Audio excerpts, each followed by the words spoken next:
You know Gervonta and Jake Paul are gonna fight too. Are they? Oh yeah, Jake's gonna kill him. What? When is this? Probably the end of the year. I want to go to one. We gotta go to a fight together, guys. You gotta come to my Brandwurst, Tennessee. We're going to the one for Brandwurst. Yep. In a world where boxing is supposed to be the last place for fake drama, one of its most dangerous stars just flipped the script. Gervonta "Tank" Davis, the knockout king, the street-hardened champ, the face of raw talent, just said it himself. This Jake Paul fight might be fake. Yep, straight from Tank. The same guy known for turning lights out with one punch is now saying the lights might be dimmed on purpose. Who were you going to call out? What was the plan originally? I think he was here. He came in my locker room. Shakur Stevenson? He wasn't in my locker room. Jake Paul. Next question. Man, god damn, that's not the Gervonta I know. And while fans are scrambling to make sense of it, others are realizing this isn't a first. It's just history repeating itself, Floyd Mayweather style. A few years ago, Floyd Mayweather stepped into the ring with Logan Paul. And let's be real, the whole thing felt off. Floyd Mayweather has exposed the truth behind his infamous fight with Logan Paul. The undefeated legend and YouTuber went the distance, but according to Floyd, the fight wasn't real. You're not real, man. In a recent interview, he goes on to say that if it was real, it would have definitely been a blowout in the first round. Do we believe this? Logan wasn't a real contender. Floyd was undefeated. And yet the fight looked more like a sparring session than a serious bout. No knockout, no real heat, just light exchanges and smiles. Fans immediately said it looked staged. Logan Paul squashes beef with the money team before Jake Paul could announce his fight with Mayweather. All this excitement in his L tonight had him saying this. It's an honor. I hate being a dickhead. I love you guys. I love all you guys. This is one of the greatest moments of my life. The fight ends with Jake Paul only hitting 13% of his total punches, swinging over 217 times and only hitting 28. And after the fight, Floyd didn't even hide it. He called it a legal bank robbery and admitted the whole point was to cash out, not to prove anything, not to defend a legacy, just to make millions and move on. If this kid said he'd been training every day for years, every day in boxing, I'm somewhere in Aruba, in the Bahamas, in Dubai. I'm traveling the world on my jet, making millions every month, not worried about nothing. And then when I see it's a chance for me to do a heist, a quick heist, I'm gonna let y'all know this. Y'all can say what y'all want to say. At the end of the day, I'm the smart one. Because I don't care if you write good about me, you write bad about me, just keep writing about me. And now, Tank Davis is pulling the same playbook. Word is, he doesn't care about the knockout. He doesn't care about critics. He's not in this for respect anymore. He wants cash, views, pay-per-views, the bag. And guess what? Jake Paul is the perfect dance partner for it. Gervonta Davis just posted that he would beat the brakes off of you if you guys fight. Yeah, I mean, I'll be down. Let's run it. Like, I'll be super, super down. I don't know if Gervonta needs Jake Paul. Let's be clear, right? Is there a height limit in boxing? Say what you want about the YouTuber turned fighter, he brings the audience. Jake versus Mike Tyson was set to break records. The hype was insane. Netflix was in, millions were watching. And that's exactly what Tank wants to tap into, the spectacle, not the sport. If you give them a good show and you make your money, like Jake Paul, made $40 million off of that. You know what I'm saying? Mike Tyson made $20 million off of the fight. It was played in the AT&T Stadium. We don't even know how much those guys got. How much did Netflix make? You know what I'm saying? How much did everybody involved made? Since Jake Paul made 40 million, Mike made 20 million. You know what I'm saying? So yes, it was all like an exhibition type show, and it was just for, each other to get some money. Mike got his money, Jake Paul got his money, and by unanimous decision, Jake Paul won because, of course, he was a younger guy. But here's where it gets even crazier. Tank could be lying. That's the twist nobody's talking about. Sure, Tank says the fight is fake. Sure, he's painting it as just another cash grab. But what if that is the setup? What if Tank is just baiting Jake Paul into a false sense of security? How about Jake? What do you think of Jake? Clown. Yeah. He's a clown. Would you look at it as a joke if your team was like, yo, we want you to fight Jake Paul? Would you be like, come on, man? I laugh at him. Like, you want me to fight him? You think it'll ever come to the point where you're going to mix into, I mean, you're obviously doing the real shit, but will it ever mix into the point where the money's big enough Yeah, for would you ever do to a fight like that? I feel as though in my career, I can't do that right now. Usually, it's Jake who plays these mind games, trolling his opponents, laughing through press conferences, getting in their heads. First round, brother. First round. You ready? You work on that cardio? You gonna get tired in round 3 like you do? All those muscles create that lactic acid. Big for nothing. Big for nothing. Big for nothing. Hey, did your coach tell you that I dropped him? He didn't tell you that, right? I'm gonna post it on Twitter. I'm gonna post it on Twitter after the press conference. He ain't tell you that, did he? Mm-hmm. The guy teaching you got fucking dropped. Let's go. Let's go. But now, it looks like Tank might be beating him at his own game. If Jake thinks this is just for money, a glorified exhibition where nobody's going all out, he might let his guard down. And if that happens, one bell, one punch, one canvas nap. Jake Paul knocked out cold while the whole world watches. Tank Davis. Bad dude. See, what I like about Tank is Tank brings something different. You know, back in the days, everybody had something. Muhammad Ali was a mover boxer, George was a puncher, Ernest Shavers was a puncher. Everybody had something they brought to the table. Larry Holmes had a jab. Mike Weaver had overhand right. You know what I'm saying? Everybody has something. That division now is full, and Tank having to be the knockout guy of the division. He the one with the main knockout power. Garcia has it too, but Tank got that real knockout power that, like, if Tank hit one of them clean, usually they gonna have a problem. So it's like, I like Tank. Every now and then, I think when he knows he can beat somebody, he probably don't lock in as hard, but I think when they bring challenges, he locks in. Yeah, he fights to the level of competition. He was doing that a lot. And he got to be careful of that. 2 fights ago, he was really doing that. You feel me? So you got to be careful of that, because if you come in and think somebody is not at your level and you underestimate them, it can get you beat. So that's the only thing I think you got to be careful of. Other than that, Tank is a really good fighter. But let's not get too comfortable with that fantasy, because even if Tank is playing 4D chess here, the odds aren't as lopsided as they look. People forget the biggest issue in this fight, the weight difference. After Canelo, obviously, didn't materialize, was the next one Tank? Yeah. Yeah, I mean, that was on the 1 yard line as well, but he has to rematch, Lamont Roach. He wants to get that back. And then we'll be back in discussions with Mr. Gervonta. But, man, this is the nature of boxing. You have massive fights on the 1 yard line and things just fall through. As you're watching, he was a gigantic favorite, and this is on the heels of the Canelo thing. Are you like, what the fuck is going on here? I don't know, though, because I never really thought Tank was that good. It would just take the right fighter to pick him apart, to be honest. Someone who had high activity and wasn't afraid of his power.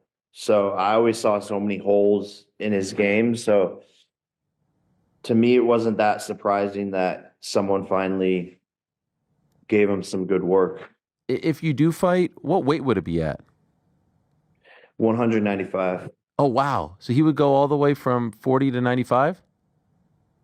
Yeah, I mean, it would be an exhibition. Okay. And so what does that mean? Is that 3-minute rounds? Yeah, 10 3-minute rounds. And when you say exhibition, what are the restrictions on that? No restrictions, just the fact that we couldn't actually get it professionally sanctioned. Okay. Is that still of interest to you? Like, if he wins the rematch and you beat Julio, is that of great interest to you later this year? For sure. Tank Davis is a beast at 135 pounds. He's built to destroy guys in his own weight class. But Jake Paul walks around at 195. That's 60 pounds heavier. That's 6 weight classes up. That's not a normal gap. It's a canyon. Jake's bigger, stronger, and used to getting hit by guys who hit a lot harder than 135-pound fighters. I'm telling you that Tank getting in there with Jake. I don't give a damn. He active. But he won't be able to hit Tank. So, if he fight Tank like he fought Mike Tyson, he gonna get knocked out. Straight up. Okay. I think Tank can knock him out. Because with the weight difference. But I also with the weight difference. This isn't just theory either. Jake Paul's last few fights have proved he's not a complete joke in the ring. I mean, he's a legit boxer. That was just his first time boxing a real. Is that correct? It was his first time boxing a real full-fledged boxer, because you think of the people that he knocked out. The only one that I can think of is when he fought Tyron Woodley. And that was just a straight-up boxing match where Woodley comes from an MMA background, and that's where he specializes in. Nonetheless, he still got knocked out by Jake Paul. Exactly. So, I don't know. But I think they're both legit, and I think they both have bright futures, that's for sure. Jake might not be the most technical boxer, but he's tough, and he can hit hard. Just look at what he did to Tyron Woodley. That right hand wasn't luck. It was clean, powerful, and perfectly timed. Now imagine that same punch landing on someone like Tank, someone who's never been hit by a full-size cruiserweight punch before. Tank's got heart, no doubt, but physics don't lie. A clean shot like that could put anyone to sleep. Tank's super skilled, even though he's smaller than Jake. It's like you with Mayweather. When you beat Mayweather, you were way bigger than Mayweather. That's why you won. First person to beat him in history, and he still didn't pay me. Allegedly, in my opinion. Fuck off. And that's where the risk really lies for Tank Davis. This isn't just a YouTuber stunt. This isn't Logan Paul dancing around with Floyd for 8 rounds. This is a real risk with real consequences. If Jake drops Tank with one clean shot, it's game over. Tank's rep as a top fighter? Gone. He'd be known as the guy who got KO'd by a YouTuber, especially when you factor in how shaky Tank's image already is right now. Let's rewind for a second. The Lamont Roach situation. That fight was a disaster for Tank. He didn't look sharp. He didn't look focused. When he fought Lamont, it was like he was there, but he wasn't like there for real. Like when you watch all the other fights, you can see like his eyes just look different. When he walked into the ring with Lamont, it was just like, yeah, it's cool. Yeah, because you heard in the press conferences, he was just saying he was just real irritated. He didn't really seem like He just felt like I think he just trained just to get by. I think he trained to just do 12 rounds. You know what I mean? The Tink that I know, the kid that you punch him in the face, he go crazy. Yeah. You know what I mean? Or if I'm down on the scorecards, I'm gonna go out and go get it. I didn't see it that fight, and I understand it too. When us as fighters, when you get to a certain point in life, sometimes you just don't want to do it. Roach gave him real problems in the ring, and if the knockdown had been counted, we might be talking about Tank's first real loss. That fight left a stain on Tank's momentum, and with the rematch looming, the pressure's building. How many rematches have you fought? 0. What do you have to do to create enough separation where this don't happen again? Whew, it's a good question. It's going to be based on my training camp. I have to push myself a little harder. If that didn't get me the win, and I have room. I definitely have room. I'm not going to lie, I have room. You believe you fought the best Gervonta, or do you think he got some more gears? 100% for a fact. I think he might have some more gears, but I fought the best Gervonta that night. I don't want people to get it misconstrued or whatever the case may be. He's a hell of a fighter. Hell of an IQ, great punching power, good speed, and a really good boxing ability. A lot of people underrate that. Don't think because of what I did, y'all think y'all can just go in there and think y'all can have the same night, you know what I'm saying, or do the same thing. He still will go upside your head and crack you, and you know what I'm saying, you might end up on the floor. Everybody not built the same, and that's what people getting messed up. He did a whole lot of things that was good in that fight, a whole lot. And I'm telling you right now, if he wasn't as good of a fighter as he was, that would have been, you know what I'm saying? I would have steamrolled him. Don't get that misconstrued. He's still the guy he is. It's just he ran into a guy that's on the same level. If Tank fails to dominate in that rematch, if Roach proves it wasn't a fluke, then going into a Jake Paul fight feels less like a spectacle and more like a redemption mission. Because Tank's been slipping, not just in the ring, but mentally. He's been talking about retirement, saying boxing's boring now. Are you retiring? What trash? What changed? What made you? Trash, garbage. If you got the opportunity to sign a prospect for GTD, who will be? Gervonta, something should have happened during this time, because when I saw you at the Frank Martin press conference, it looked like you were like talks about retirement was not even discussed at this moment, and now it's something you keep on repeating. Is it just because obviously what you've done through boxing since you were a kid and everything? fed up with the Can you give whole us shit. Where's Calvin Ford? Is Calvin Ford and or Leonard Edelby? Usually they're around to. You think you might be gaining love for it though? You never know. Like like you said, you got to swap today. Okay.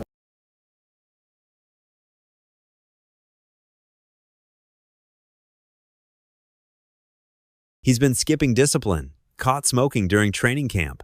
He cut ties with Calvin Ford, the one coach who stuck by him through it all. Something is definitely going on between Calvin Ford and Gervonta Davis. Now, we all seen that knockdown in the 9th round, but what you probably didn't see is what happened after that in between rounds. Check this out.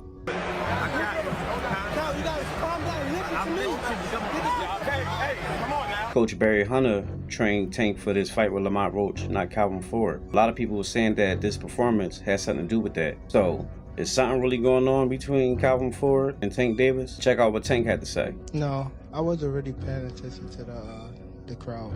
You know what I mean? I was more so.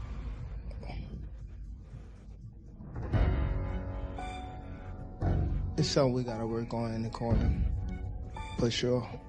Tank's not just dealing with opponents, he's battling himself. And when you mix that with a fight where he admits it might be staged, the writing's on the wall. This isn't about belts. This isn't about legacy. This is about cashing out. And from a business angle, it actually makes sense. Floyd Mayweather paved the way. He made it okay to treat boxing like a hustle, not just a sport, but an entertainment machine. It's crazy that everybody keep asking me, why you not coming back to fight? Why you not coming back to fight? So I look at the fight game. I said, okay. I said, fighters fighting, they make $3 million, $4 million, $6 million, $7 million. Some may make 10 or 20 million. But I'm doing exhibitions and I'm making 20, 25 million, 100 million for exhibitions. So why would I come back and fight and get a guaranteed 35 million when I'm doing exhibitions and getting 100 million? But let's not forget what started this entire spiral. Jake Paul's fight with Mike Tyson.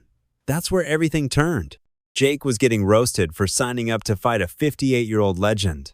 Even Tank clowned him for it, saying it was disrespectful to box a man pushing 60 just for clout. Following the Tyson fight, tell us, exactly why, expound on that. Because why wouldn't you even want to fight him? And who told Mike Tyson to fight anyway? Do you think that it might have tarnished Mike's legacy in a way? Yeah, they did. They definitely did. Critics were everywhere, saying Jake can't fight real boxers, that he only picks washed-up names. Even Floyd chimed in, warning Jake that the day he steps in with a real fighter, it's game over. And that's when Tank did what no one expected. He called Jake out. That call-out flipped the narrative. Suddenly, Jake had an opportunity, a real one. Fighting Tank Davis, a certified, active, dangerous, world-class boxer, would silence all critics. It would prove Jake wasn't just trolling. And if Jake wins, everything changes. He goes from YouTube boxer to legit contender overnight. The critics disappear. The respect floods in. And Tank?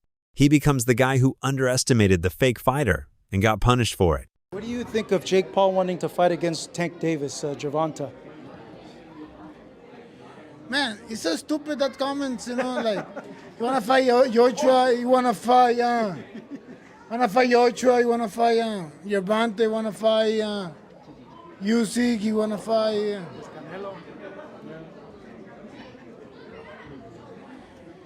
I don't know, after 28, so maybe never fight again.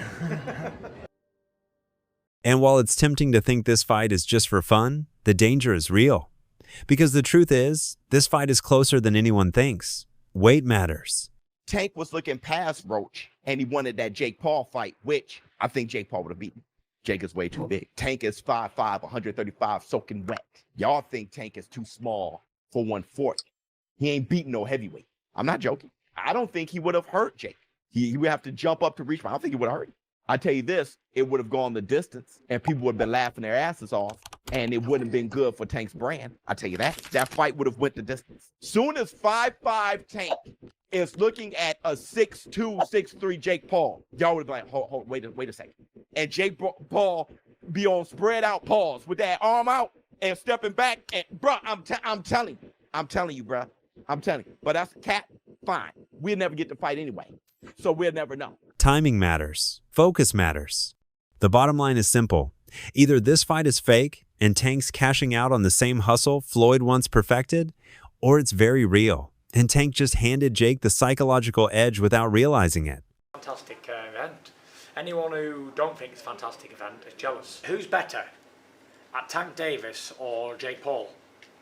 So immediately, yeah, normal layman would say, oh, Tank Davis is better. But better at what?